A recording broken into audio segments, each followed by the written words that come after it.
Herkese yepyeni bir videodan merhaba arkadaşlar. Herkese merhabalar. Kendi aramızdanın ikinci bölümü için toplanmış bulunuyoruz. Sonunda. Bugünkü bölümümüzün konusu Almanya'da sosyal hayat. Aslında bu konuyu daha sonraki videolarda konuşuruz diyorduk ama takipçimizden bir e-mail aldık. Az sonra size de bu e-maili okuyacağım. O yüzden bu konuyu öne çekmek istedik açıkçası. Havada hazır güzelken bu videoyu bahçede çekelim dedik. Eğer hazırsanız, kahveleriniz de hazırsa kendi aramızdanın ikinci bölümü başlıyor.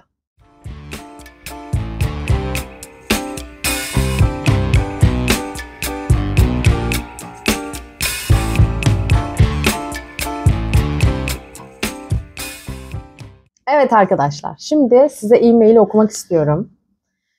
Şu şekildeydi. Merhabalar, size İzmir'den yazıyorum.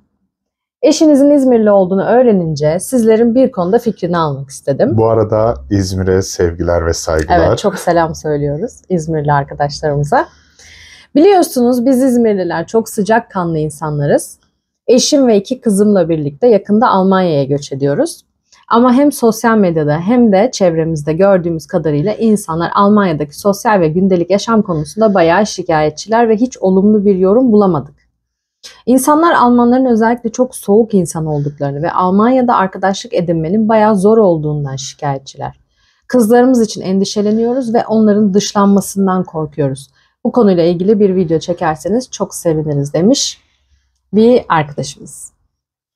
Öncelikle teşekkür ederiz. Evet, Düşüncelerini gerçekten şeffaf bir şekilde bizimle paylaştığı ve bizden böyle bir ricada bulunduğu için biz de bu sayede bu konuyu konuşmayı öne almış olduk. Hazırsan bu soruyu hazırım. Cevaplamaya önce istersen sen başla. Neler söylemek istiyorsun bir İzmirli olarak? Şöyle ki evet biz İzmirliler gerçekten sıcakkanlı insanlarız ama şahsi fikrime göre ya da şahsi deneyimlerime göre şunu söyleyebilirim ki Almanlar bizden çok ve çok daha sıcakkanlı. Sadece konfor alanında olan, hani konfor alanının dışına çıkamayan Almanlarda evet birazcık soğukluk var. Tabii bu konfor alanından kastımı daha sonra anlatacağım.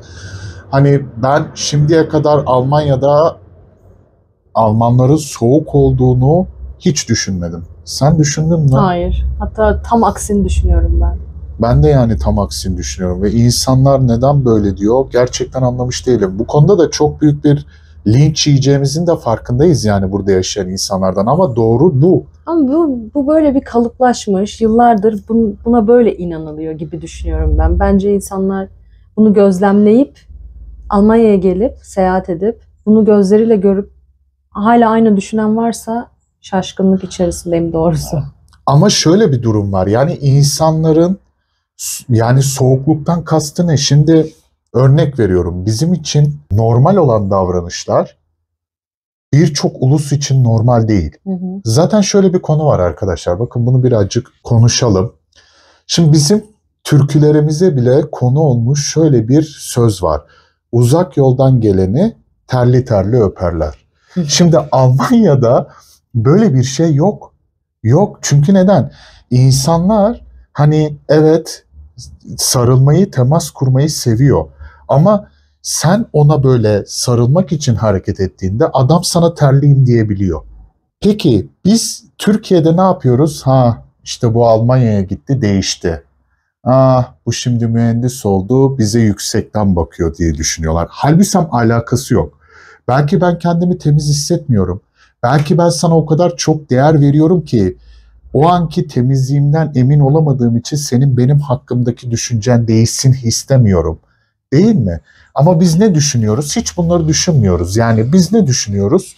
Bu değişmiş. Hı hı. İşte mesela Almanlardan sen böyle bir hareket bekliyorsan ve bunu göremiyorsan o zaman bu Almanlar soğuk demek değil ki birazcık dönüp kendi alışkanlıklarımıza bakmamız gerekiyor. Ya da sen bugün girdiğin bir işte yarın örnek veriyorum Max Mustermann seni akşam yemeğine çağırmıyorsa ya da sana gel hadi takılalım demiyorsa bu Almanların soğuk olduğunu göstermiyor ki. Hı hı. Senin beklediğin sıcaklık ne? Yani bizim asıl onu konuşmamız gerekiyor. Yani acaba açık sözlülüklerinden dolayı mı öyle olduğunu düşünüyorlar? Çünkü açık sözlüler. Ama mesela biz de buraya göç ettiğimizden beri aslında bu açık sözlülüğü birazcık biz de hayatımıza katmaya başladık. Çünkü bunun faydalarını görüyoruz. Yani biz mesela Türkiye'deki yaşantımızda daha çok karşımızdakinin düşüncelerini önemsiyoruz gibi, ya da kendi adıma konuşayım. Hani karşımdaki üzülmesin, kırılmasın. Ben o an istemiyorsam bile onun gönlü olsun diye yaparım mesela. Yani bu sarılmakta da geçerli. Dışarı çıkmak istemiyorumdur ama onu kırmamak için kabul ediyorumdur. Hani bu tür konularda da geçerli. Ama işte bu sıcakkanlılık olmuyor ki. Evet, işte olmuyormuş. Bunu ben de burada yaşamaya başladığımdan beri tecrübe ettim. Ve aslında kendi isteklerine göre hareket etmek hem açık sözlülük açısından karşındakine hem de kendi huzurun açısından aslında daha güzel bir şeymiş. O yüzden Kesinlikle. belki bu sebepten mi acaba soğuk olduklarını da düşünüyorlar? Çünkü mesela bir Alman bir şey istemiyorsa direkt hayır der. Yani olması gereken olması de o değil gereken, mi? Evet. İstemiyorum der. Yorgunum. Yani bir bahane bile söylemez mesela. Yok, ben bugün evde kalmak istiyorum. Ya da benim başka bir planım var. Ya da başka bir planım var. Evet, yani mesela ben 40 yılda bir istemiyorum, kendimi yorgun hissediyorum deyip bir arkadaşımın buluşma isteğini reddettiğimde sonrasında içimde şöyle bir şey oluyor. Acaba kırıldı mı? Acaba alındı mı? Bir mesaj göndereyim ya da bir arayayım da kırılıp kırılmadığına emin olayım. Neden bu duygulara giriyoruz, değil mi? Yani işte zaten problem olan bu. Yani sen şimdi Türkiye'den buraya gelip de aynı arkadaş, aynı bilinç, aynı gündelik alışkanlıklarını devam ettiremezsin ki. Buradaki insanların Farklı bir millet, farklı bir kültür. farklı bir yetişme tarzları var. Ve biz bunu göz ardı ediyoruz. Ondan sonra diyoruz ki Almanlar çok soğuk. Git bakalım bir Fransa'ya, sen soğukkanlıymış gör orada. Evet. Gerçekten Fransa'yı gördükten sonra. Ya da bir Belçika'ya git bakayım. Evet. Bir tane patates alırken bir tane tebessüm görebilecek misin? Buyurun size ne ikram edelim diyor mu bakalım? Evet, yo, doğru söylüyorsun. Çok nadir çıkıyor. Ben şunu merak ediyorum ve sizden de rica ediyorum. Eğer gerçekten Almanların soğuk olduğunu düşünüyorsanız, bunu tecrübe ettiyseniz, onlardan yana yaşadığınız bir anı, bir paylaşmak istediğiniz bir anı varsa yorumlara yazın. Gerçekten merak ediyoruz. Hani hangi açıdan soğukluklarını gördünüz? Hani neden bu düşünceye sahipsiniz? Lütfen bizimle paylaşın. Belki biz denk gelmedik. Belki biz bu konuda farklı düşünüyoruzdur. Lütfen paylaşın, çünkü merak ediyorum neden Ben böyle çıldıracağım düşündüklerini. artık insanların neden böyle düşündüğünden. Gerçekten yani neyi deneyimledin? Neyi deneyimledin? Ki yani biz mesela evden çıktığımız an hep bir güleç, bir pozitiflik, mutlu insanlar tablosu.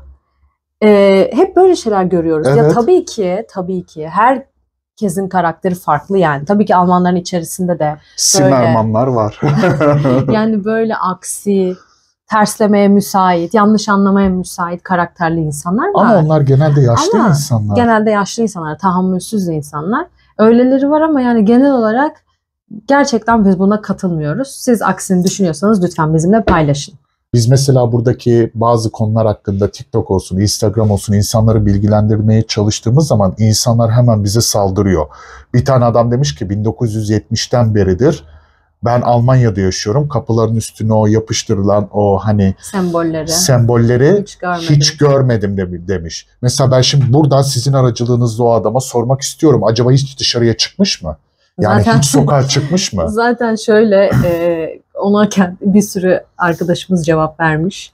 Demiş amca sen 1970 küsürden beri hiç evden çıkmıyorsun belli ki. Ya da sadece kendi kapına bakıyorsun falan diye dalga geçmişler. Ya bazı çok ilginç insanlar var gerçekten. Ya da örnek veriyorum, biz kapımıza onu yapıştırdık diye bizi Müslüman mısın yoksa Hristiyan mısın yoksa Mason musun? Ben burada sana bir bilgi vermeye çalışıyorum. Sana ne? Ben istiyorum ki bugün Almanya'daki günlük yaşamı, sosyal aktiviteleri, insanlar nasıl sosyalleşiyor, boş zamanlarını nasıl değerlendiriyorlar, öğrenciler, üniversite hayatındaki sosyal hayat, küçük çocuklar için de geçerli sosyal hayatları nasıl, Almanya'da tüketim nasıl, Türkiye'ye kıyasla örneğin sokak lezzetleri nasıl, yani genel olarak Almanya'daki sosyal hayatı enine boyuna konuşalım istiyorum. Konuşalım. Ve Türkiye ile de kıyaslayalım istiyorum. Kıyaslayalım ama her şeyden önce şununla başlayalım izin verirsen.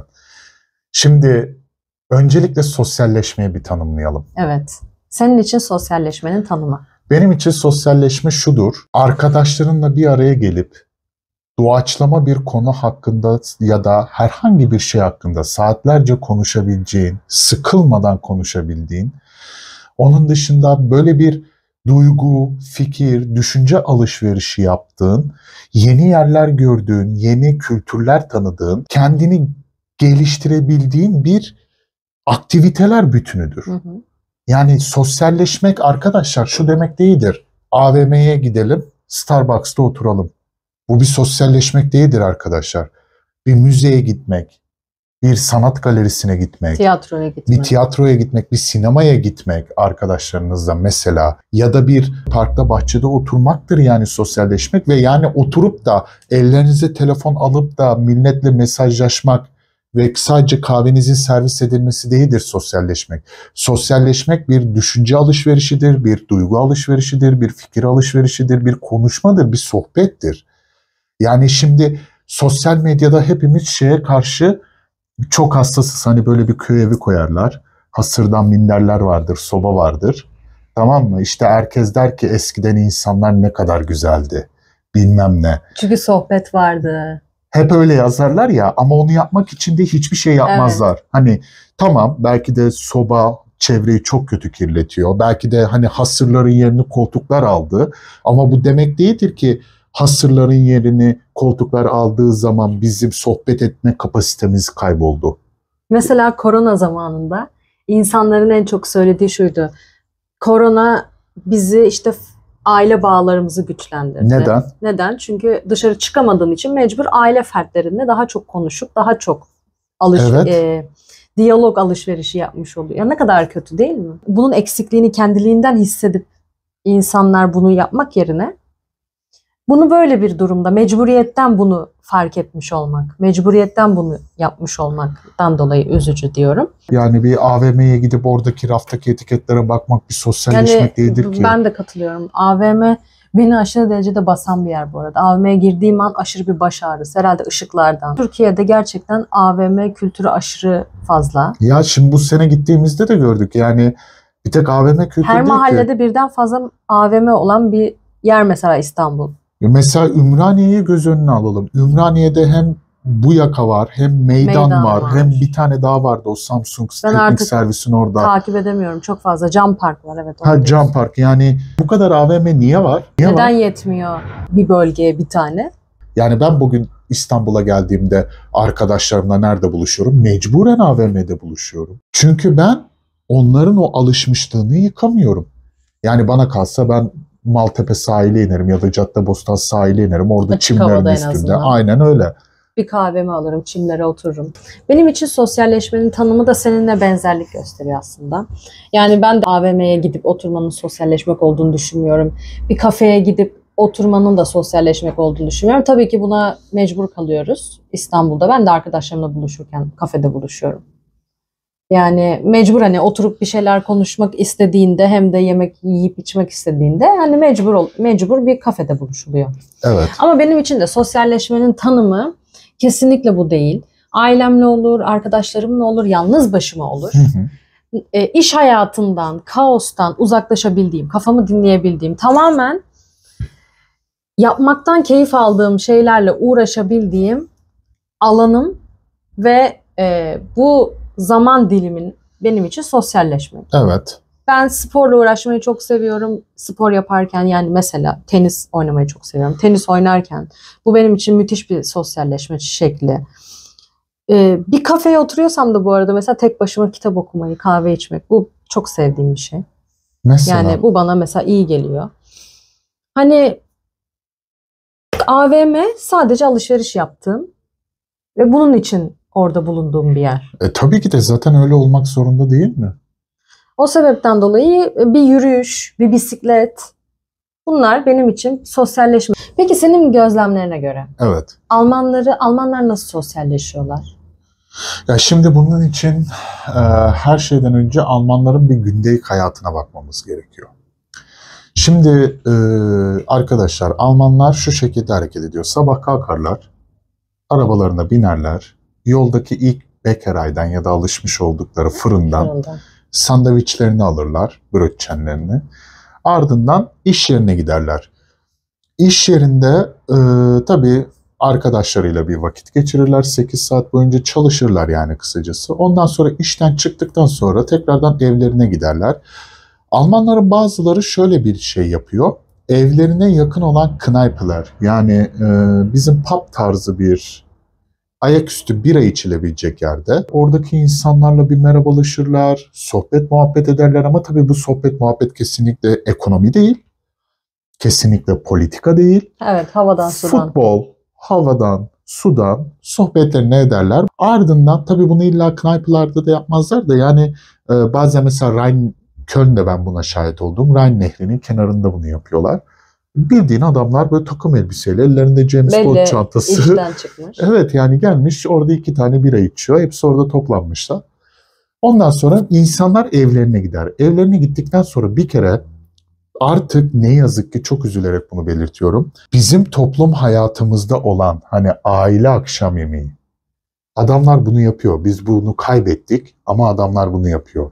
Çoluk, çocuk, eş, koca hepsi birlikte masanın etrafına oturuyor. Hiçbir televizyon yok. Hiçbir telefon yok, bilgisayar yok, tablet kesinlikle yok arkadaşlar. Herkes yemeğini yiyor. Sohbetini yapıyor, günlüğünü anlatıyor gördüğümüz kadarıyla. Yani mesela en basitinden karşı komşularımız. Hı hı. Ondan sonra çocuklar ödevlerini yapmak için odalarına gidiyor. Ya kadın kitap okuyor, ya adam televizyon izliyor. Ya adam garaja gidiyor, ufak bir garaj temizliği düzenlemesi. yapıyor. Yani. Arabasıyla ilgileniyor. Aynen öyle. Ondan sonra. Zaten 9 dedin mi hepsi uyuyor. 9-10. Ama yani çünkü adamlar güne erken başlıyor. Güne erken başlıyor ve günü verimli geçirmeye önem veriyorlar. Evet. Yani ben hiç ya geceden çok uykusuzum ya da çok yorgunum deyip işe gelip bunları söyleyen bir Alman görmedim. Kesinlikle öyle bir şey Erkenden yok. uyudukları için gayet zinde, güne zaten kahveyle başlıyorlar. İşte zaten günün ilerleyen saatlerinde kahvaltı yapıyorlar. Evet. Öğlen yemeği, akşam yani tam düzenli bir yemek, iyi bir uyku, stres yok, trafik yok. Evet. Eve bir an önce varıyor. Evet. Yarım saat içerisinde bütün Almanlar evinde. Ya Türkler de öyle. Yani İstanbul'daki gibi 2 kilometreyi 4,5 saatte gitmiyorsun ki. Türkler de öyle. Ha, Yani, buradaki Türkler. evet buradaki Türklerden Evet tabii canım, hiçbir şey fark etmiyor. Yani Almanya'da işe yarım saatten fazla sürüyorsa işe gitmen, zaten iş görüşmesinde sana diyorlar ki sen bu yolu başarabilecek misin? Ya sıkılmadan devam edebilecek hani misin? Gerçekten bunu söylüyor. Düşünsene Evet. Türkiye'de 30 dakika mesafede olan bir iş için sana böyle söylüyorlar. Kapının önünde. Yani kapının önü oluyor 30 dakika evet Türkiye'de. Yani evet doğru. O sebepten dolayı hani gün içinde huzurlu bir çalışma süresi genel Peki. olarak, trafik olmadığı için. Çünkü trafik insanın çok sinirlerini bozan, çok yıpratan, çok baş ağrısına sebep olan bir şey olduğu için özellikle bunu belirtiyorum. Evet. Mesela bazen şey oluyor, şarap şenliği. Örnek veriyorum. Hatırlıyor musun? Frankfurt'ta bir cadde vardı. Oraya seyyar arabalar kuruluyordu. Alkol servisi yapılıyordu. Ha, Mesela o gün özel bir gün. Bir festival günü. evet. O zaman orada gerçekten takım elbiseli gene insanlar işten sonra çıkmış, özellikle oraya geliyor, o festivalin keyfini çıkarıyor. Ama yemek de yiyorlar. Ha, bu ekstrem bir durum. Onun Tabii. dışında bir arkadaşının doğum günü partisi olur, özel bir davet olur. Bunlar istisna. Evet. Genel olarak konuştuğumuz zaman evet, işten sonra en fazla 1-2 saat evinin yakınında bir yerde bir şeyler içip 2 laf edip evine gelirler. Yani Çünkü adam 4'te hepsi çıkıyor. belli ki hepsinin şöyle bir kuralı var genel olarak. Akşam yemeği ailecek aynı masa etrafında yenilecek. Evet. Yani böyle bir aile ilişkileri var. Bence müthiş, olması gereken Kesinlikle. zaten. Kesinlikle. Yani Almanların günlük, hafta içi için konuşuyoruz şu anda. İş günleri Almanların böyle geçiyor. Yani hafta sonuna değinelim. Peki sen hafta sonunu için ne gözlemledin? Hafta sonu için zaten Almanlar çok uyuyan bir millet değil. Evet. Hafta içi 6'da uyanıyorsa hafta sonunda 8'de uyanıyordur maksimum. Yani çünkü adam güneş Güne erken ışığında... başlamayı seviyorlar. Güneş ışığından yararlanmayı zaten seviyorlar. Eğer hava güzelse mutlaka dışarı çıkıyorlar. Hı hı. Orman zaten çoğu insanın, şehirde bile yaşasanız evinizin gerçekten yakınında mutlaka yürüyüş yapacağınız en azından büyük bir park ya da bir orman var. Evet doğru. Giderler, yürüyüş yaparlar. Artık o güne ne planladılarsa, bir göl gezisi olabilir ailecek. Bir şehir festivali olabilir. Bisiklet turu yapmak istiyorlardır. yakındaki farklı bir ülkeye gidip orayı gezmek istiyorlardır. Ya mutlaka bir planları vardır hava güzelse ki yağmurlu da olsa zaten alışık oldukları bir durum olduğu Ne için diyorlar? yağmurlu havalarda da. Ha? Zaten yağmurlu havaların için ne diyorlar? Kötü hava yoktur. Kötü kıyafet seçimi vardır. Yani genel olarak gezmeyi seven bir millet. Boş zamanlarında mutlaka plan yapmayı seven bir millet. Eğer evleri yani apartman dairesinde oturan bir Alman aileyi düşünürsek hafta sonu eğer hava çok kötü olmadığı sürece evde geçirmezler. Evet, kesinlikle. Bahçeli evi olanlar hafta sonunu evinde geçirebilir. Çünkü çocuklarının bir sürü imkanı var. Bahçede onlara kum havuzu yapıyorlar. Oyun oynuyorlar. Her şey işte köpekleri, kedileri varsa bahçede onunla haşır neşir oluyorlar. Bahçesi olanlar için aynı şey geçerli değil. Ama genel olarak plan yaparlar. Birlikte vakit geçirirler. Mangal. Ve bunu yaparken de çok keyif alıyorlar. O anneleri ve babaları. Mesela o benim çok hoşuma gidiyor. Yani baktığın zaman yüzlerine bunu böyle zorla çocukların hatırı için yapıyormuş gibi bir yüz ifadeleri yok. Keyif alıyorlar. Çocukları mutlu oldukça onlar da mutlu oluyor. Bu da çok güzel bir tablo. Mangal. Yani Almanları çok övdüm. Mangala değil. Mangal. Mangal zaten evet. Grill Grill partisi. Grill partisi çok meşhur. Yani grill partilerine bayılıyorum. Hele o çocuklar böyle sosislerin başında bekliyor ya. Aynen. O çok keyifli oluyor. Yani sohbet muhabbet ederken bir anda işte dönüşümlü böyle mangalın başına geçiyorlar falan filan. Yani o açıdan biz Türkler de mangalı çok seviyoruz. Biraz o mevzu benzerlik gösteriyor yani. Evet. Başka gelen sorularımıza değinelim istersen. Almanya'da komşuluk ilişkileri. Evet. Almanya'daki komşuluk ilişkileriyle Türkiye'deki komşuluk ilişkileri benzerlikleri var mı? Ben bu konuyu daha çok senin yorumlamanı istiyorum. Ben kendi düşüncemi çok kısacık söyleyeyim. Aslında Türkiye'de komşuluk ilişkileri yer yer, hani bu rezidanslar öncesinden bahsediyorum, daha apartman hayatı olan insanlar için söylüyorum. Aslında var. Yani çok da güzel komşuluk ilişkilerimiz var ülkemizde bence. Burada da eksik kalır yanı yok bence. İnsanların, komşuların birbirine yardımlaşması, herhangi bir şeye ihtiyacı olduğu zaman hiç çekinmeden kapısını çalıp isteyebilmesi ya da tatile gitmeden önce komşusunu bilgilendirip bak ben şu kadar süre evde olmayacağım. Hani göz kulak olur musun eve? Ya da mesela çok yakınlarsa birbirlerine evlerin anahtarını verip rica etsem şu süreçte ben evde olmayacağım. Çiçeklerimi sular mısın? Diye birbirinden böyle isteklerde bulunan posta alma insanlar var. Posta, evet, burada iletişim, önemli bilgiler hep postayla geldiği için posta kutumu kontrol eder misin? Önemli bir evrak gelirse bana haber verir misin? Yani Almanlarda da komşuluk ilişkileri gayet gelişmiş, gayet samimi, gayet güzel.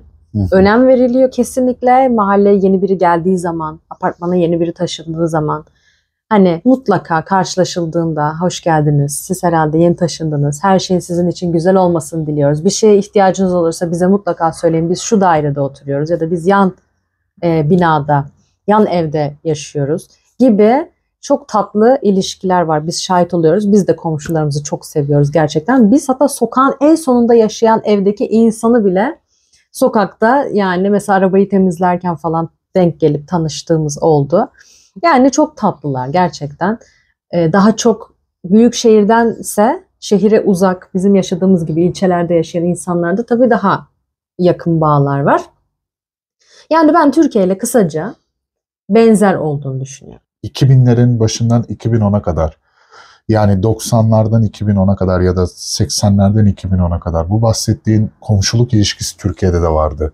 Ama özellikle 2010'dan sonra rezidansların hayatımıza girmesiyle kimse kimseyi tanımamaya başladı. Şimdi mesela ben Almanya'da karşı komşumun kim olduğunu biliyorum. Yan komşularımın kim olduğunu biliyorum. Arkamdaki komşumun kim olduğunu biliyorum. Bu arada zaten her gün bahçemize top attığı için biliyorum. Evet. Hani ama ben Türkiye'deki alt komşumu tanıyorum. Üst komşumu tanımıyorum. Karşı komşumu tanıyorum. Diğer apartmanımın, bizim evimizin bulunduğu kattaki, ailemin evinin bulunduğu kattaki kimseyi tanımıyorum. Ama ben orada büyüdüm. Hiçbirini tanımıyorum. Örnek veriyorum. Niye böyle sence? Ya çünkü insanlar artık... Ne değişti yani? Bence bunun sebebi insanların artık birbirlerinden uzaklaşmak istemesi. Çünkü haberleri açsan, sosyal medyaya da girsen, yani gündelik hayat hakkında en ufak pozitif bir haber yok ki. Yok. Bu sebepten dolayı insanlar kendilerine dünya içerisindeki daha küçük bir dünya kurup kendilerini dışarıya soyutladılar. Evet, birbirlerinden uzaklaşmak istiyorlar. Çünkü sen bilmiyorsun ki, özellikle rezidansları ele alalım. Yani 300 tane daire var. %10'unun psikolojisi kesinlikle bozuktur. Bu da beraberinde ne getiriyor insanlara? Korku getiriyor. Bu beraberinde ne getiriyor insanlara? Uzaklık, mesafe. Uzaklık getiriyor. Yani bu sebepten dolayı, ama Almanya'da bu yok ki. Çünkü tamam, hani Almanya'da mesela şey de yok Türkiye'ye kıyasla. Hani evi taşıyorsun mesela, yorulmuşsunuzdur, buyurun birer çay için. Böyle bir şey yok. Tabii ki bu kadar yok. Ama bence de bu olmaması daha sağlıklı bir şey. Yani muhabbetin, hani kapıdan birbirini gördüğün anda merhaba merhaba kısmı bence daha elle tutulabilir olması gereken kısmı. Yani yok komşu işte vay efendim o ister ziyaretine gidelim, elini öpsün çocuklar. Böyle değil. Bir şey zaten mümkün değil. Belki de olmaması gerekiyor. Belli bir mesafe. Evet, hani belki de problem bizde. Yani biz bunu aşırı derecede çok yaşıyoruz. Dozunu ayarlayamıyoruz yani kısacası. Biz daha başka ne bekliyoruz ki komşumuzdan? Postalarımı alıyor. İhtiyacım olduğunda bendeki eksiklikleri sağlıyor. Onun dışında... Beni her gördüğünde selamını eksik etmiyor. Gülüşünü eksik etmiyor adam. Evet. Ben daha bu adamdan ne isteyeyim? Ya da mesela burada da Türkiye'deki gibi kargo gelip size evde bulamadıysa mutlaka ya sağdaki ya soldaki ya karşınızdaki komşunuza veriyor paketinizi. Mesela biz çok mahcup oluyoruz. İstemiyoruz kimseye zahmet vermek. Ama mesela onlar o kadar sevecen yaklaşıyor. Yani hiç lafı bile olmaz. Yani ne demek? Hani benim de paketim gelebilirdi size. Hiç problem değil. Çok tatlı yaklaşıyorlar mesela. Evet. Hiç böyle hani buna sinirlenmiş, bundan rahatsız olmuş bir komşumuz olmadı. O kadar da taşındık yani. O kadar farklı şehirlerde yaşadık. Hiç böyle bir şey görmedik. Peki toplu taşımadaki insanların etkileşimlerine bakalım bir de. Yani toplu taşımada benim gözlemim, ben kullanmıyorum bu arada. Ben seviyorum toplu taşımada seyahat etmeyi gerçekten Almanya'da. Türkiye'de sevmezdim de. Toplu taşımada insanların birbirleriyle olan bir ilişkileri yok. Yani en fazla oturabilir miyim? Yanınız boşsa oturabilir miyim? Hani o kadar. Yani bir muhabbetleri yok. Ekstrem bir durum yoksa. Ama toplu taşımada gerçekten en sevdiğim şeyi size söylemek istiyorum. Eğer tren, otobüs fark etmez. İneceğin durakta zaten insanlar görüyor. Sen mesela en arkada çok ters bir yerde oturuyorsun. Düğmeye bastığında çevrendeki insanlar senin düğmeye bastığını ve ineceğini görüyor, anlıyor. İnanın bana, siz hiç istifinizi bozmadan sadece olduğunuz yerde ayağa kalkıyorsunuz. Sizden itibaren kapıya giden yoldaki tüm insanlar iniyor. Yani siz ya da yol açıyor. Yol diyelim. Açmıyor, iniyor. Eğer bir koltuk arasına girebiliyorsa tamam öyle oluyor ama full dolu bir otobüsten ya da trenden bahsediyorum. Asıl. İniyorlar. Siz gayet rahat bir şekilde iniyorsunuz araçtan. Onlar tekrar sakince biniyor. Yani gerçekten bence müthiş bir şey. Çünkü ben herkese değmek zorunda değilim. Ben geçmek için ekstra bir çaba harcamak zorunda değilim. Akrobasi. İyi niyetlisi var, kötü niyetlisi var. Ben neden yani zorlanarak iniyorum ki oradan? Benim suçum neden en arkaya oturmak? Yani o yüzden ben Türkiye'de bundan İstanbul'da aşırı derece rahatsızdım. Yani ineceksin, hiç kimse istifini bozmuyor. Böyle duruyor. Yani bu ne demek? Ya beni ezip geç demek. Ya yani bana sürünerek geç demek. İyi de neden yani? Neden? O yüzden burada insana bu saygı verildiği için toplu taşımayla seyahat etmekten hiç rahatsız olmuyorum. Çok mutlu oluyorum, çok seviyorum. Saygı var. İçeride bir kaos yok, bir gürültü yok. İnsanlar birbiriyle yüksek sesle konuşmuyor ya da o sırada telefonundan bağırarak konuşmuyor. Mesela ben çok görüntülü konuşan görüyorum otobüslerde, metroda. Ama hiç seslerini duymuyorum. Yani gayet sessiz bir şekilde kulaklıkla görüntülü konuşuyorlar. Geneli çok fazla kitap okuyan var. Arkadaşıyla konuşan var ama yine düşük bir volümde. Yani ben gerçekten genel olarak Avrupa ülkelerinde toplu taşımalarda seyahat eden insanları çok saygılı buluyorum. Tabii ki istisnalar var. Tabii ki böyle genç çocuklar bindiğinde, liseliler, ortaokullular birbirleriyle konuşurken, şakalaşırken sesleri yükseliyor. Bu gayet normal. Ama genel olarak bir gürültü kirliliği yok. İnsana saygı var. Melodika çalanlar yok. Yani böyle dilenen yok. Dilenci bilmiyor falan. Zaten burada toplu taşımalarda evcil hayvanlar serbest. Türkiye'de değil mi? Evet, onlar çok tatlı oluyor. Yani o çok tatlı oluyor. Böyle insanın seyahat ederken ona tatlı bir yol arkadaşı oluyor falan. Çok komik. Otobüs frene bastığında kayıyorlar ya yerde. O çok komik oluyor. Neyse, yani genel olarak ben Almanya'daki toplu taşımadaki insanları çok saygılı buluyorum. Çok da keyif alıyorum burada seyahat etmekten. Ya dediğim gibi ben toplu taşımayı kullanmıyorum arkadaşlar, ama kullanmamamın sebebi tamamen benim birazcık özgürlüğüme düşkün olmam. Yani ben birazcık stres yapıyorum. Örnek veriyorum, saat 9'da hani otobüs gelecekse ben 8'i 40 geçe o otobüs durağında bekleyecek kadar stres yapıyorum. Belki de bunu aşmam gerekiyor. Aşamadım daha henüz, ama gittiğim yerde herhangi bir şeye bağlı olmak istemiyorum. Bu arada yanlış anlaşılmasın, ben de evin önünde araba dururken illa ben otobüsle seyahat edeceğim, illa ben trenle gideceğim diye bir şey tabii ki yok. Bazen mecbur kaldığım zamanlarda ya da bazı şehirlerde ya da bazı gezdiğimiz ülkelerde, mesela Paris'te zaten arabayla seyahat etmek çok zulüm, yani yanlış bir karar. Bir de şöyle bir durum var. Hani biz buradaki trafiğe alışınca hani Paris'teki veya Türkiye'deki veya Belçika'daki trafik bizi birazcık trafik kuralları saçmalatıyor. Evet. Yani sorunun cevabını verdim diye düşünüyorum. Evet.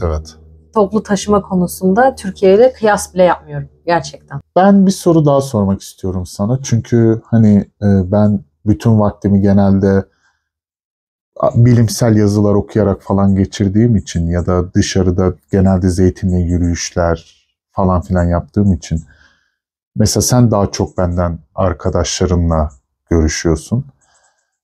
Mesela buradaki kültürel etkinlikler, sosyal eğlence ortamları, hani sence bunları Türkiye ile kıyasladığımızda durum ne? Güzel bir soru. Çünkü ben açıkçası buradaki etkinlikleri de çok seviyorum. Çok farklı buluyorum. Çok tatlı etkinlikler var, keyif aldığım. Ama yine de Türkiye'deki kadar etkili bulmuyorum kendi adıma. Mesela? Ben Türkiye'de çok gezmeyi seven, çok sosyalleşen, çok konsere giden, etkinlikten etkinliğe koşan bir insandım gerçekten. O yüzden bu kıyası yapabilirim kendi adıma. Yani burada da mesela çok değişik etkinlikler var. Almanlar için olanlar farklı. İşte ne bileyim, Japon günü, Türk günü. Tabii farklı milletlerden insanlar burada yaşadığı için hepsinin bir günü, hepsinin bir festivali mutlaka yıl içinde var. Evet. Ya bu festivaller tabii daha çok yemek ağırlıklı. Bazısı oyunlar, kostümlü olanlar var. Onları mesela çok güzel buluyorum. Cosplayler. Japon gününde Düsseldorf'taydı. Bu sene gittim arkadaşımla. İnsanlar bütün yıl düşünmüş, emek vermiş, seçmiş o kostümleri. Yani çok tatlı bir etkinlikti. Yani nehirin kenarında herkes özel kostümünü giymiş. Herkes birbiriyle tanısın, tanımasın, fotoğraf çektiriyor falan. Çok güzel bir ortam vardı. Ama yemekler açısından da, eğlence açısından da, beklenti açısından da Türkiye'deki kadar dolu dolu bulmuyorum açıkçası buradaki etkinlikleri. Tabii harbi olmadığı için. Yani mesela konserler konusunda söyleyecek olursam, tabii çok fazla Alman sanatçıları tanımadığım için daha çok Türk sanatçılar buraya geldikçe onların konserlerini, etkinliklerini takip ediyoruz. Çok da nadir geldikleri için İstanbul'daki kadar çok fazla konser etkinliğine katılamıyorum. Bu durumdan da şikayetçi değilim. Çünkü zaten uzun yıllar İstanbul'da bunun keyfine vardım. Hani Almanya'ya göç ederken zaten yenilikler peşinde de olduğum için buradaki farklılıkları, farklı festivalleri, farklı etkinlikleri, İstanbul'da yapamadığım, aslında çok sevdiğim, yapmaktan da keyif aldığım hobilerimi burada tekrardan hatırlamış oldum. Hani az önce dedim ya, sen benden, hani eşim benden daha çok geziyor, arkadaşlarıyla görüşüyor ediyor diye. Bunun sebebi benim asosyal bir insan olmam diye. Bunun sebebi benim burada çok fazla sayıda hani hobiler edinmiş olmam.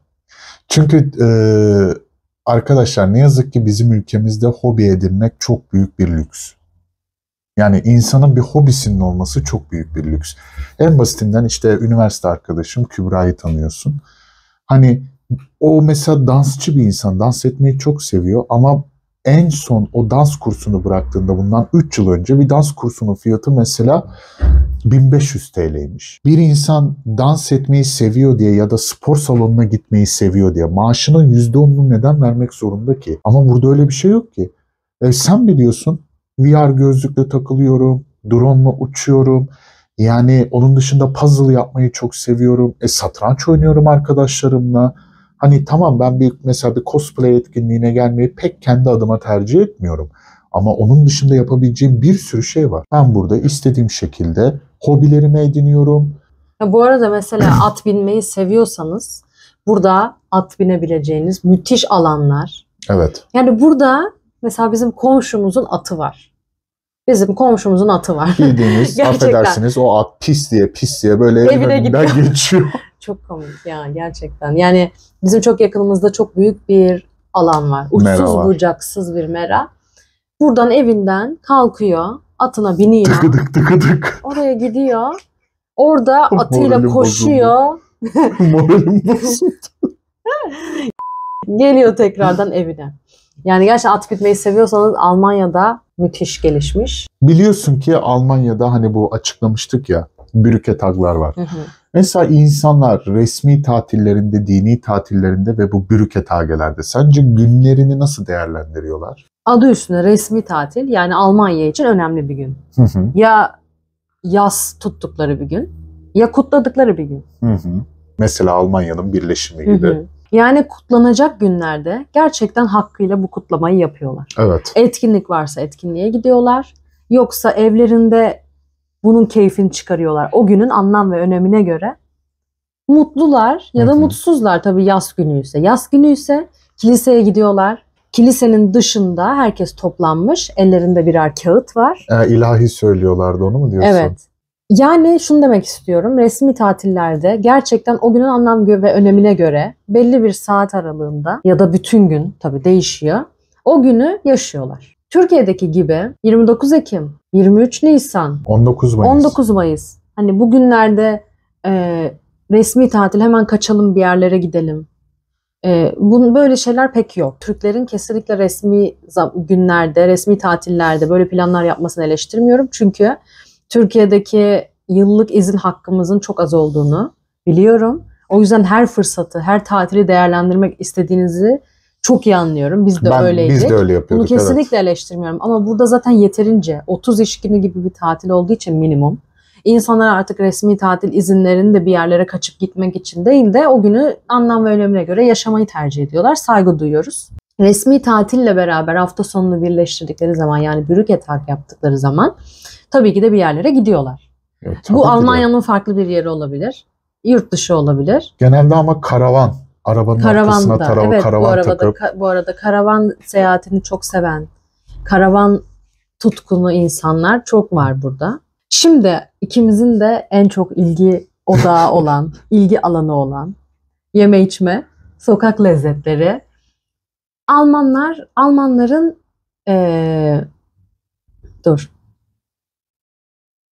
Almanların yeme kültürü hakkında biraz konuşalım. Sen aşırı bir döner tutkunusun. Evet. Almanya'ya geldiğinde herhalde gördüğün her dönercide döner deneyimlemişsindir. Evet. Bize döneri anlat. Almanya'nın dönerini anlat. Çünkü en büyük yaran diyeyim. Döner böyle mi olur be? Bu ne? Soslu et yani resmen diye hep söyleniyorsun ya. Evet. Yani biraz dönerden bahset. Bir de döner dışındaki Almanların sokak lezzetlerinden ve yemek kültürleri nasıl buluyorsun? Şimdi Türkiye'de de başlamış ya Berlin döneri diye. Almanya'daki döner kavramı şöyle. Almanya'da etin kilogram fiyatı ucuz olduğu için insanlar bir ekmeğin arasına yani 150 gramdan aşağıya döner koymuyor. Hı hı. Yani ki mesela ben 220-230 gram koyan adamlar tanıyorum. Çok, o kadar koyuyorlar ki taşın başına. Evet. Şimdi Almanya'da arkadaşlar kuyruk yağı kültürü olmadığı için ya da yağlı et kültürü olmadığı için etler çok kuru oluyor. Kuru oldukları için kendilerine göre bir tzatziki bir de yoğurt sosu yapmışlar. Bir de yoğurt sosu var. O birazcık işte hani böyle tatlımsı bir şey. Ya düşünsene bak, ekmeği alıyor. Yoğurt sosunu böyle kepçeyle döküyor. Ardından döneri koyuyor, yeşillik koyuyor, bilmem ne. Ya bu döner değil ki. Benim için döner nedir? Koyarsın abi dürümü. İlk önce bir banarsın onu dönere. bir o yağını Ekmeğini, çeker. Evet. Anladın mı? Ondan sonra keser abi onu. Koyarsın üstüne soğanlı koyarsın. Üstüne acı biberini atarsın. Seviyorsan yeşilliğini atarsın. Sevmiyorsan domatesini koyarsın. Dürersin abi. Ondan sonra bir de ayran söylersin. Of mis. En önemlisi de ayranın son yudumuyla dönerin son lokmasını denk getirebilmektir. Bir de o dürüm böyle sıkı sıkıya olur. Burada o kadar çok hem eti çok koydukları için hem yeşilliği hem sosu. Bir de O döneri, karalahana. bakın size söylüyorum. O dönerin ekmeğini bir sağdan bir soldan kapattı öyle veriyor. Ben onu nasıl yiyeceğim? Yani O dürüm Bir de- değil ki. bir de lahana nereden çıktı ya? Dönere lahana konur mu ya? Evet ya. Abi koy sen benim önüme İskender'i. Koy sen benim önüme adam gibi dürümümü. Ben yiyeyim yani. Sen beni ne uğraştırıyorsun kara Görüyorsunuz, ben lahanayla, size diyorum. beyaz Ben lahanayla. size diyorum kanayan yarası diye. Yani bir de şöyle bir saçmalık olabilir mi ya? Gidiyorum şeye. Adam diyor ki nasıl istiyorsun dönerini diyor. Tarif ediyorum. Öyle Abi, döner mi olur diyor. öyle de sana ne oğlum? Ya da diyor ki sen diyor Türk müsün abi diyor. Neden diyorum? Bizim Türkler böyle yer diyor. O zaman diyorum neden bunu bu şekilde servis etmiyorsunuz? Yani çünkü Almanlara öyle sevmiyor. uymuyor. Evet. Çünkü Almanlar yağlı etin tadını bilmiyor arkadaşlar. Evet. Ya hayatlarında neleri kaybettiğinin farkında bile değil. Herhalde sosla şeyi dengelemeye çalışıyorlar. Çok kuru ya. Biraz onu ıslatmış oluyor. Yani Eti. ama baktığın zaman evet bence İskender de Almanya'ya gelirse Var bence ama artık- çok yok. bence artık döner bizim kültürümüz olmayacak. Üzülerek söylüyorum ama adamlar sahiplendi çünkü. Yani şey videosunu hatırlıyor musun? Bir tane bebe gidiyor Olaf Scholz'e şey diyor. Ich zahle 5 Euro für einen Döner diyor. Red mal Putin diyor. Putin'le konuş işte. Bir dönere 5 euro ödüyorum diyor. Hani gücüne gidiyor çünkü Evet. fiyatlar yükseldi. 8 Euro für ein Döner! 8 Euro Döner! Ich zahle 8 Euro für ein Döner! Rede mit Putin, ich will 4 Euro für ein Döner zahlen, bitte! Mesela adamların gerçekten kültürü olmuş. Onun dışında baktığımız zaman ben Almanların patates olayına bayılıyorum. Her yerde pommes. Yani ve en çok da şeyi seviyorum. Mesela soğanları küp küp kesiyorlar küçücük. O çok güzel. Öf. Mayonezin üstüne döküyor. Kuru soğan, patates, mayonez üçlüsünün bu kadar güzel olacağını hiç düşünmezdim. Kuros buranın kültürü mü bilmiyorum ama burada başarılı Bayağı yapıyorlar. var. Evet. Onun dışında şu hani Körili sosis aşırı popüler. ama biz hiç yemedik. Hiç yemedim. Helal olmadığı için yemedik. Bir de yani beyaz sosis oluyor ya genelde. Evet. Ben onu Çok yemezdim. değişik sosis çeşitleri var. Dış Beyaz jelatinli sosis mi olan, olur ya? jelatini soyulan, jelatiniyle yenilen, beyaz, bizim bildiğimiz yani çok çeşitli sosisleri var. Evet. Onun dışında Berliner'i seviyorum ama bazı bayıyor. çeşitlerini. Frambuazlı hayatta yemiyorum. Evet o çok ağır. Şu hani elmalı turtaları var ya onu hiç sevmiyorum. Onun dışında peynirlerini hiç sevmiyorum. Bizim Türkiye'deki bakkal peynirini çok özlüyorum. Onun Ama dışında peynir gurmesiyseniz, çok çeşitli peynirler seviyorsanız küflü müflü. bayılırsınız. Gerçekten çok değişik ve güzel peynirler var ama daha çok Hollanda taraflarında. İtalyan da çok var, Fransız da çok var. Evet. Sokak lezzetleri Almanya'da genel olarak Patates. fast food. Fast food yani genel olarak değil. Direkt Almanya sokak lezzetleri fast food. Almanya'ya ilk geldiğimde fast food seven biri olarak bunun keyfini oldukça çıkardım. Yiyebileceğim her şeyi yedim. Ama bir süre sonra artık ev yemeklerini özledim. Yani ben mesela Almanya'da en çok aradığım iki şey var. Birincisi kahvaltı. Dışarıda. Of. Dışarıda kahvaltı. İkincisi de ev yemekleri. Yanıma hiçbir şey almadan dışarı çıktıysam, dışarıda bir şey yemem gerekiyorsa ve fast food yemek asla istemiyorsam ev yemekleri yapan bir yer bulma ihtimalim yok. Hı. Yok yani. O yüzden beni en çok üzen, en çok eksikliğini hissettiğim şey ev yemekleri. Türkiye'de bu çok gelişmiş. Gece çorbacı yok. Evet. Yani sağlıklı bir şeyler yemek istiyorum. Sulu bir şeyler yemek istiyorum. O burada pek yok. Kendi adıma o beni mutsuz ediyor. Bir de kahvaltı mevzusu. Çünkü İstanbul'dayken en sevdiğim şey pazar kahvaltılarıydı dışarıda. Hani burada tabii ki bazı Türk restoranlarında var kahvaltı ama hiç cesaret Çok şehir edip içlerindeler gitmedim. ya. Çok şehir içlerindeler. Yani çok cesaret edip gitmedim bilmiyorum.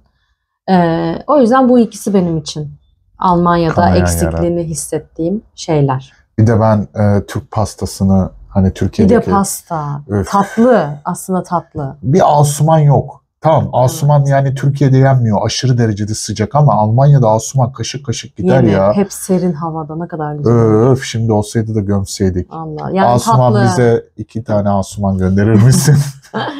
Ya gerçekten tatlı eksikliğini de çok yaşıyorum. Bazen dışarıdan tatlı almak istiyorum. Burada daha çok marketlerde donmuş pastalar var mesela. Hiç istediğiniz gibi o taze pastalar gibi olmuyor. O cookies'in pastaları gibi olmuyor asla. Bir de onlar su salıyor ya hani şeyler buradakiler. Donmuş hani. olanlar. Bir de dondurma. Ben tam bir dondurma gurmesiyim. Bu konuda hiç mütevazı olamayacağım. Gerçekten İstanbul'da en iyi dondurmacıları bilirim ve dondurmaya bayılırım. Burada hep sudan yapıyorlar.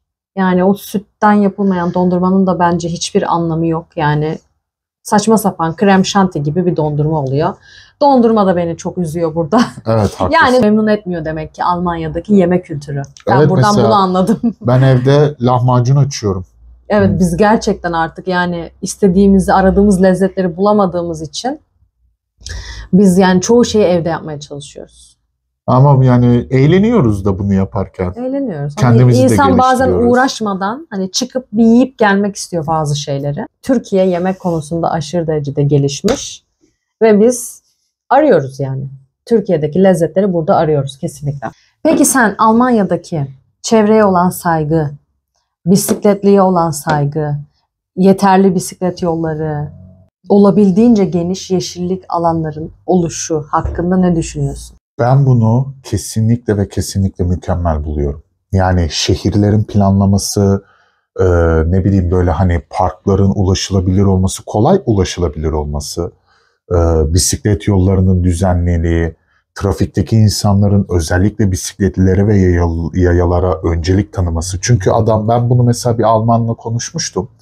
Demiştim ki yani neden bu kadar toleranslısınız? Adam bana dedi ki ben evime giderken dünyayı kirletiyorum ama onlar kirletmiyor.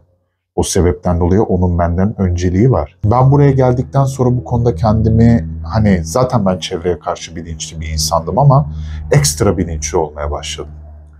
Arkadaşlar bunun ne zaman farkına vardım biliyor musunuz? Bir kere Türkiye'deki mantıkla gerçekten çöplerimi ayırmadım. Hani hatırlıyor musun? 3 yıl boyunca hiç kokmayan çöplerimiz o hafta kokmuştu. İşte o anda çevreye ne kadar aslında zarar verdiğimizi anladım. Ondan sonra geldim, çöp kovamızı tekrardan yıkadım ve olay bitti. Aslında bu çöplerin ayrıştırılmasından tut, insanların daha çok toplu ulaşımı tercih etmesi ve elektrikli arabalara yönelmesi, evet çevre bilincini aşırı derecede çok hani arttırıyor. Bununla birlikte insanlar yerlere çöp atmıyor. Evet. Yani ya sen hiç yani yere balgam atan birini gördün mü? Ben gördüm ama Alman değildi. Ha, yapan Almanlar var mı? Vardır, illaki vardır. Yani ama adamlar yani yaşadığı yeri arkadaşlar, yaşadığı çevreye saygı duyuyor. Aslında o kadar basit bir şey ki sadece herkes evinin önünü çiçek gibi baksa, sadece evinin önüne yani baksa ya. Zaten burada öyle. Burada olay o. Sokakta bir çöpçü mantığı yok. Sokakta sokakları süpüren bir çöpçü burada yok. Ya bir tek çarşılarda var diyelim. Ha, büyük şehirlerde. O da böyle büyük cihazlarla mesela aşırı fazla yapraklar döküldüğünde onları temizliyorlar. Ama böyle insanların çöpünü temizleyen, bu görevle atanmış insanlar yok. Yani çok nadir olabilir bu arada ama özellikle bizim yaşadığımız küçük yerlerde, şehirden uzak yerlerde hiç yok. Yani biz burada belki duymuşsunuzdur. Kar yağdığı zaman herkes evinin önünü kürekle temizlemek zorunda. Garajının girişini temizlemek zorunda. Ve kendi evinin önünden kastım caddeye kadar olan kendi evinin. Kaldırım da dahil olmak üzere. Dolayısıyla herkes bunu yapınca ne oluyor? Bunun için özel bir görevliye ihtiyaç olmuyor. Ve bütün cadde temizlenmiş oluyor otomatikman, en azından kaldırım. Evet. Yolu açmaya tabii ki de araçlar geliyor. Ama yani şunu söylemek istiyorum. Gerçekten herkes bu bilinçte olduğu zaman, sen çöp atmadığında, ben çöp atmadığında, herkes bu bilinçte olduğunda otomatikman bu bütün ülkeye yansımış oluyor. Evet. Yani bu bilince sahip olmak çok güzel, buna dikkat etmek çok güzel. Yemin ediyorum size, bizim burada ayakkabılarımız kirlenmiyor. Yani ailem geliyor buraya, onların da bu çok dikkatini çekiyor. Ayakkabın kirlenmiyor, üstün tozlanmıyor. yani her yer temiz. Yani zaten havası kirli değil. Bir de sokakta ayağının altına bir sakız yapışmıyor. İnanın pis değil ve burada mesela insanlar da çok rahattır bu arada. Yazın yalın ayak gezen görmüşüzdür. Evet. Ya ayakkabısı vurmuştur ya canı öyle istiyor. Biraz canı toprağa basmak istiyor falan. Yalın ayak yürüyor mesela. Türkiye'de bu mümkün değil. Oraya kim bilir neler olmuştur yani. Ama burası gerçekten çok temiz.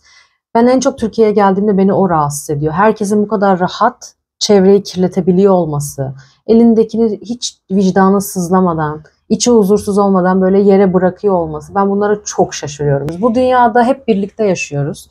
Ve hepimiz emek verdikçe bu dünya güzelleşiyor. Evet. O yüzden ben gerçekten üzülüyorum yani. İnsan kendine bunu reva görmeli ki buna emek vermeli. Burada herkes evinin önündeki kaldırımın üstündeki yani kaldırımdaki bitkileri temizliyor, yabani otlarını temizliyor, oraya çiçek ekiyor. Kendi görevi değil ha. Kendi mülkünün içerisinde değil ama evinin önünde. O yapınca, herkes yapınca otomatikman o sokak böyle müthiş, çiçek oluyor bahar yani. Geldiğinde böyle çiçeklerle dolu, yemyeşil, huzurlu bir sokak oluyor. Yani biz şurada bir mahalle yürüyüşü yapıyoruz. O kadar mutlu oluyoruz ki insanların verdiği emeğe, insanların o bakımlı bahçelerine, o düzenine yani gerçekten hayran kalıyoruz. Ben ama özür hiçbir dilerim. şeye değişmem buradaki o düzeni, o tertibi, temizliği. Ama bu bizi de öyle olmaya itiyor. Bizde öyle olmaya itiyor. Zaten artık şöyle bir durum oluyor. Bazen halin olmuyor. Bazen uğraşmak istemiyorsun. Bazen çok yoruyor seni. Bazı bahçe işlerinden söz ediyorum. Ama insanları görünce diyoruz ki onlar bize böyle güzel bir ortam sunuyor. Onlar bu emeği veriyor. Evet. Hem kendileri için hem bizim için biz de vermek zorundayız. Evet. Yorgun da olsak bunu yapmak zorundayız. Evet. Ve biz düzenli olarak bu arada bizim mahallemizde sadece çarşamba günü bitki çöplerinin toplandığı bir gün belirlenmiş. İnanamıyoruz mesela. Gidiyoruz ve sadece 2 saat bu arada. 4 ile 6 arası. Alıyoruz çim çöplerimizi, bitki çöplerimizi, yabani otlar topladığımız poşetlerimizle atıyoruz arabamıza. Gidiyoruz oraya ve orada bir kuyruğa giriyoruz. Sıra bekliyoruz. Herkes birbirine selam veriyor, herkes sohbet birbirine ediyor. selam veriyor. İşte kadınlar taşıyamıyor mesela Biz poşetleri çok erkekler ağır. yardım ediyoruz. Erkekler çıkıp konteynere atıyor falan. Orada mesela görüyorsun diyorsun ki burada herkes bütün hafta yaptığı bakımı, bahçesi için verdiği emeği burada biriktiriyor ve çarşamba gününü buna ayırıyor. 2 saatini geliyor orada o çöpleri atıyor. İşte bu saygıdır. Evet. Bu saygıdır. Bunu kendisi diğer çöplerin içinde yedire de atabilir. Ama saygı gösteriyor. Yok, evet. Yani bu çok güzel yani. Bunu görünce diyorsun ki burası işte gerçekten insanın fıtratına uygun, yaşanmaya değer bir ülke diyorsun. Huzurlu oluyorsun. Ben doğayı çok seviyorum bu arada. Ben doğa insanıyım. Bayılıyorum yani doğada yaşamaya. O yüzden de bu saygıyı gördüğüm için Almanya mesela bana aşırı derecede uyuyor. Şimdi mesela Azmak Nehri'ni düşünelim. Evet. Tamam mı? Benim bu sene cinlerimi tepeme çıkaran olayı anlatalım. Azmak Nehri'nin arkadaşlar yanındaki o sazlıklarda en az 3 tane Lay's ya da Ruffles yani cips kabı gördüm. Azmak Nehri'nin dibinde sigara paketleri gördüm. Gerçekten söylüyorum size bakın yemin ediyorum Almanlarda yani Azmak Nehri Almanların olacak. Of. Sizi yüzdüre onu aldırtırlar. Gerçekten aldırtırlar. Yiyorsan alma. Polisi çağırır, polis sana aldırtır. Ya da sana ceza keser. O cezada ne? Hem bir daha yapmamak için katı kurallar koyuyorlar. Çünkü doğa onlar için her şeyden değerli. Yani ama öyle. Paha biçilemez. Ya biz Türk milleti olarak suyu bile küstürdük. Müsilaj. Yani ağır yaptırımlar uygulanmadıkça, kimse bunun cezasını görmedikçe, yaşamadıkça ve kendine de saygısı olmadıkça zaten bu böyle gelmiş, böyle gider. Düzelmez yani. Arkadaşımızın e-mailindeki kısma cevap verelim. Evet. Çocuk kısmına. Arkadaşlar çocuklu aileler hiç korkmayın. Yaş, ten rengi, milliyet bunlar o masum çocuklarımız için teferruattan başka bir şey değil. Çok güzel anlaşıyorlar. Özellikle dili çok hızlı öğreniyorlar. Çocukların o kindergartenlardaki sosyalleşmeleri, birbirleriyle iletişim kurmaları mesela en basitinden geçen gün ne yapıyorlardı? Kukla şovu yapıyorlardı. Çocuklarınız için gerçekten sakın ama sakın endişelenmeyin ki burada zaten sınıfıyla birlikte yüzme etkinliklerine gidiyor, gezilere gidiyor, okul gezilerine Dolu dolu gidiyor. geçiyor. Sadece okulda kapalı kalmıyorlar. Çok fazla dışarıda etkinlikler yapıyorlar. Tabii mesela bu etkinliklere giderken hani bu Van vestelerden, Van yakalardan Evet, giyiyorlar. Hani dikkat çekilsin arabalar tarafından. baretlerini takıyorlar falan filan. Çok tatlı Her görüntüler türlü var. korumalarına dikkat ediliyor yani. Ve Güvenliklerine. çocuklar hani oynuyor. Sokaklarda oynuyor. Ve benim Almanlarda arkadaşlar hani en çok hayran olduğum şeylerden birisi. İstediğiniz linçi de yapabilirsiniz ama doğruya doğru. Biz Türkler çocuk yetiştirmeyi bilmiyoruz. Almanya'da çocuk yere düşüyor. Kaldırıyorlar mı? Yok. Ağzı burnu kanasa bile kaldırmıyor kadın. Ve O çocuk özgüvenle kalkıyor. büyüyor. Üstünü başını silkeliyor, geliyor, oynamaya devam ediyor ya da anne ben kötü durumdayım diyor. Annesi ondan sonra onunla ilgileniyor. Evet. Yani ve o çocuklar mesela sen hiç kafede çocuğuna tablet veren bir Alman Yok. gördün mü? Hiç sıfır. Yani çocuklar garajda, bahçede yani Babasına yardım ediyor. Mesela Evet. babası arabanın lastiklerini değiştiriyor. O babasının ihtiyacı olan alet edevatı veriyor. evet. Yanında bulunuyor. O işlemi öğreniyor. Ve Mesela bundan babası keyif alıyor. bijonları açıyor, gevşetiyor, çocuk söküyor böyle. Hani Hı hı. bu şekilde daha çok pratik sosyalleşme diyelim hı. istersen buna. Hani pratik bir şeyler öğrenerek sosyalleşiyorlar. Evet. Bir de en çok müziğe değer veriyorlar.